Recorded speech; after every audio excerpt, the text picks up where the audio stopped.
साबिक वफाकी वजीर फैसल वाडा ने कहा है कि नून के साथ वो होने वाला है कि सियासत से तौबा करेंगे। नून लीग में से शीन नजर आ रही है। ख्वाजा आसिफ और मरियम नवाज की आपस में नहीं बनती, वो आपस में लड़ रहे हैं। मरियम औरंगजेब और उस्मा बुखारी दो तर्जुमान हैं।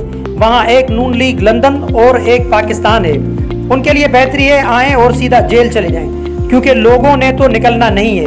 वहाँ जेल में पूछने वाला जेलर होगा। उन्होंने जियो न्यूज के प्रोग्राम में गुफ्तगू करते हुए कहा कि निगरान हुकूमत पुरानी, नई या आने वाली हुकूमत का गैर कानूनी मुकीम, गैर मुल्कियों के खिलाफ क्रैकडाउन से मुतल्लिक कोई क्रेडिट नहीं। इसका मजमूई तौर पर बल्कि 500% क्रेडिट आर्मी चीफ को जाता है। ये उनकी पॉलिसी लाइन और उनकी हिदायत हैं। उन्होंने कहा कि नून लीग का सॉफ्टवेयर अपडेट हो गया है, इसीलिए शहबाज शरीफ वापस चले गए। मरियम नवाज के जलसे में 500 लोग नहीं थे तो 5 लाख लोग मीनार पाकिस्तान पर कैसे आएंगे? जलसे में 25,000 लोग होते हैं तो सियासी जमातें कहती हैं कि 2.5 लाख लोग हैं। हालात, वाक़यात और जो चीज़ें और जो पीडीएम नून लीग की तैयारियां हैं उसको देखकर नहीं लगता कि इलेक्शन होंगे। जनवरी के आखिर तक इंतखाबात होते नजर नहीं आ रहे। नवाज शरीफ अगर अक्लमंद आदमी हैं तो उनको नहीं आना चाहिए, अगर आते हैं तो उनको गिरफ्तारी देनी चाहिए, क्योंकि बिरयानी या 5,000 पर लोग बाहर नहीं निकलेंगे।